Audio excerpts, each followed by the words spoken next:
चलिए स्टूडेंट्स, अब देखते हैं करेक्टरिस्टिक्स ऑफ केमिकल रिएक्शन। मतलब केमिकल रिएक्शंस हमारे आसपास हो रही हैं, हम इन्हें पहचानेंगे कैसे? सर आपने तो कह दिया कि हमारे आसपास केमिकल रिएक्शंस हो रही हैं, लेकिन अब हम इन्हें पहचानेंगे कैसे कि ये केमिकल रिएक्शंस है? अब सर इसके पहचानने के लिए कुछ सूत्र तो दो। जी बिल्कुल देते हैं। अब मैं आपको बताता हूं कि हमारे आसपास जो केमिकल रिएक्शंस हो रही हैं, हम उन्हें पहचानेंगे कैसे। तो देखिए बच्चों, केमिकल रिएक्शंस में जैसे मैंने आपको बताया था कि दो या दो से अधिक सबस्टेंस मिलकर एक नए सबस्टेंस को जन्म दे सकते हैं, यानी नया सबस्टेंस बन सकता है। तो ये केमिकल रिएक्शंस के द्वारा ही होता है।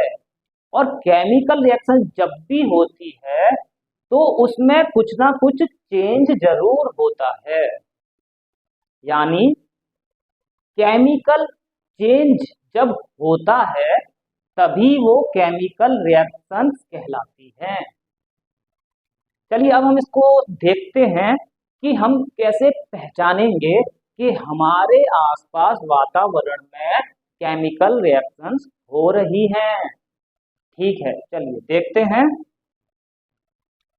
Evolution of a gas. देखिए सबसे पहले हम ये समझेंगे कि कोई भी केमिकल रिएक्शन होती है तो उसमें हो सकता है कि गैस इवॉल्व हो रही हो। अब देखिए यहां पर जितनी भी केमिकल रिएक्शंस होती हैं, सभी केमिकल रिएक्शंस में जरूरी नहीं कि गैस इवॉल्व हो, गैस रिलीज हो, कोई जरूरी नहीं है। लेकिन कुछ केमिकल रिएक्शंस ऐसी हो सकती हैं जिसमें कि गैस इवॉल्व हो।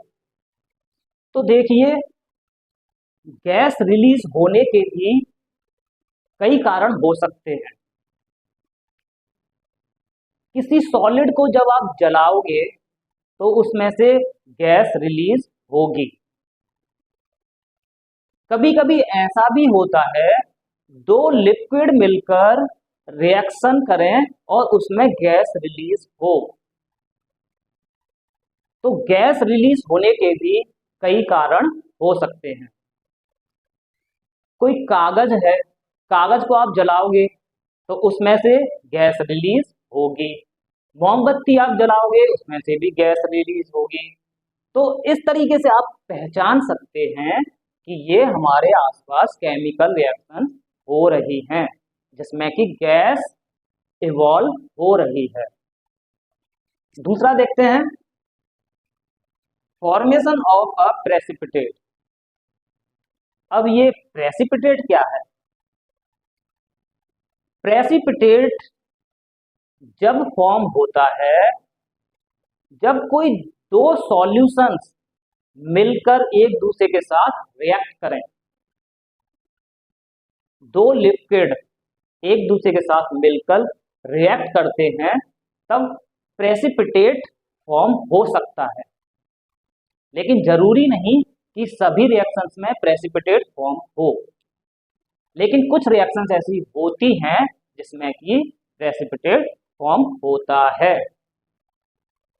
और ये प्रेसिपिटेट सॉल्यूशन के अंदर ऐसा सब्सटेंस होता है जो कि उसमें घुलता नहीं है, सॉल्यूशन के अंदर मिक्स नहीं होता है, वो प्रेसिपिटेट बन जाता है। चलिए आगे देखते हैं, change in colour. Change in colour, बहुत सारी रिएक्शन ऐसी होती हैं जिसमें कि कलर में चेंज देखने को मिलता है। अब इसके तो बहुत सारे एग्जांपल आपने देखे ही होंगे। गांवों में बाग बगीचे होते हैं, खेती होती है, फार्मिंग होती है, तो वहां पर आपने देखा होगा फलों के कलर चेंज हो जाते हैं। हरे कलर के फल पीले कलर के हो सकते हैं, जैसे आम, हरे कलर का आम पीले कलर का हो जाता है, तो वो क्या हुआ, केमिकल चेंज हुआ, केमिकल रिएक्शन। पपीता देखा होगा आपने, हरा पपीता भी पीला हो जाता है, तो ये क्या है, chemical reactions. Change in temperature, अब बहुत सारी रिएक्शंस ऐसी होती हैं जिसमें कि टेम्परेचर में चेंज आ सकता है।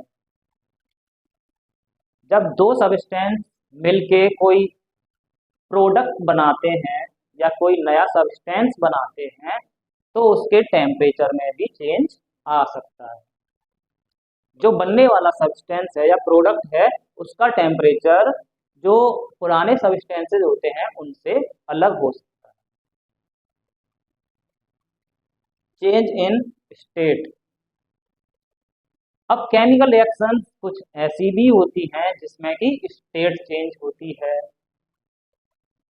जैसे दो सॉलिड हैं, दो सॉलिड के बीच अगर रिएक्शन हुई और वो दोनों सॉलिड मिलके गैस बना दें, यानी जो प्रोडक्ट बने वो गैस के रूप में हो, तो क्या होगा, तो यहाँ पर सॉलिड की जो स्टेट है वो गैस में चेंज हो जाए।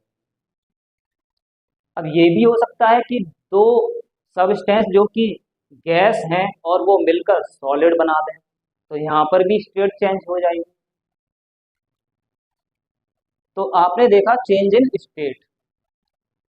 अब मैं आपको इन सभी करेक्टरिस्टिक के एक एक एग्जाम्पल भी दूंगा।